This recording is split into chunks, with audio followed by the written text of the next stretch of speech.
ভাই, আমরা যারা দেশ ছেড়ে মা মাটি ছেড়ে প্রবাসে থাকি, বিভিন্ন দেশে থাকি পৃথিবীর, তারা আসলে সবসময় একটা জিনিসই চিন্তা করি যে কোনভাবে আমার পরিবার ভালো থাকে, কোনভাবে আমার আপন মানুষগুলোর স্বপ্ন পূরণ করা যায়, কোনভাবে আমার পরিবার আর একটু সুখে থাকতে পারে। এই চিন্তায় কিন্তু আমরা সব প্রবাসীই করি।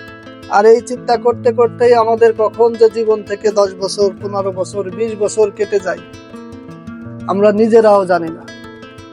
একটা 20 বছরের ছেলে দেখবেন বিদেশে এসে কখন যে তার 35-40 বছর বয়স হয়ে গেছে, শুধু এই পরিবার, আপন মানুষ আর দেশের মানুষের স্বপ্ন, আশা, এগুলো পূরণ করতে করতে, এর এই স্বপ্ন, এর এই আশা, এর এই দাবি, এগুলো পূরণ করতে করতেই দেখবেন যে একটা প্রবাসীর জীবনের এই সোনালী সময় চলে গেছে, তার স্বপ্ন চলে গেছে। তার একটা প্রবাসীর স্বপ্ন তো মাটি হয়ে যায় বিদেশ আসার পর।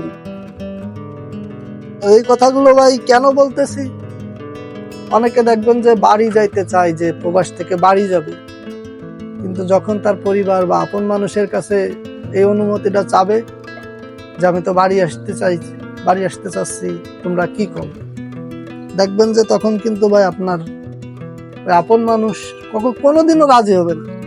আপনি তো এই যে 20 বছর ধরে তাদেরকে দিচ্ছেন সবকিছু, তাদেরকে এত ভালোবাসছেন, তাদের জন্য প্রবাসে এই যে 15-20 বছর সময় আপনি বিসর্জন দিয়েছেন, সেটা তারা চিন্তা করবে না। তারা শুধু বলবে যে না, আর একটু থাইকে আসো, আর একটু করে আসো, এটা করে আসো, ওইটা করে আসো, পরে চলে আসো।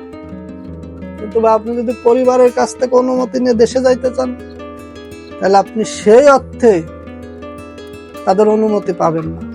তাই ভাই, বিদেশ আইসে বাড়ি যাইতে হলে আপনার মতো পরিকল্পনা করতে হবে, আপনার মতো এগোতে হবে, এবং আপনার সেই টার্গেট পূরণ হলে বাড়ি চলে যাইতে হবে। আপনার যদি টার্গেট থাকে যে আপনি এতটুকু করবেন, দেশে যে একটা ব্যবসা প্রতিষ্ঠান করার মতো অর্থ আপনার কাছে থাকলে চলে যাবে, ব্যাস চলে যাবে। আপনার যদি অন্য কোনো টার্গেট থাকে, সেই টার্গেট পূরণ হলে ব্যাস চলে যাবে। আপনার যদি চিন্তা থাকে যে আপনি এই কয়েক বছর থাকবেন, থাকার পর চলে যাবেন, ব্যাস চলে যাবেন। কিন্তু আপনার পরিবার, আপনার আপন জনের কাছ থেকে যখন অনুমতি নিতে যাবেন, তখন দেখবেন যে তারা অনুমতি দেবে না ভাই। দেবে না একটা কারণেই, কারণ আপনি বিদেশ থাকলে তাদের আশা, তাদের চাহিদা পূরণ হচ্ছে, আপনি দেশে গেলে হয়তো সেইভাবে পূরণ করতে পারবেন না বা পূরণ হবে না। এই কারণেই, শুধু এই কারণেই তারা মানা করে।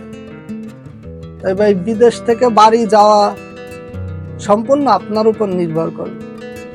আপনি আপনার মতো টার্গেট নিয়ে এগোন, আপনার টার্গেট পূরণ যদি হয়, ব্যাস আপনি চলে যান, কারোর কাছ থেকে শোনার কোনো দরকার নেই।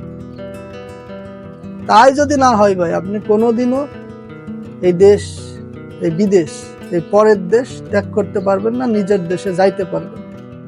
এটা হচ্ছে ভাই সবচেয়ে বড় বাস্তব কথা। আপনি যদি আপনার পরিবার, আপনার আপন লোকের কাছ থেকে ওই অনুমতি নিয়ে দেশে যাইতে চান একবারে, তাহলে দেখা গেল যে কোনোদিনই আপনি সেইভাবে অনুমতি পাবেন না। এটা হচ্ছে কথা। তো ভাই, সবার কাছে অনুরোধ থাকবে, ভিডিওটা শেয়ার করে দেবেন, যাতে আমার সকল প্রবাসী ভাইরা ভিডিওটা দেখতে পারে এবং অন্তত পক্ষে কিছু বুঝতে পারে। অনেকেই দেখে এরকম ধোঁয়াশার ভিতর বছরের পর বছর পার করে দেয়, মন মেজাজ খারাপ থাকে, অনেকে আমার প্রশ্নও করে, এজন্য আর কি ভিডিওটা করা। তো সবাই ভালো থাকবেন, সুস্থ থাকবেন। সৌদি আরবের পবিত্র মাটি থেকে আপনাদের জন্য দোয়া করি, আপনাদের জীবন সুন্দর এবং সহজ হোক।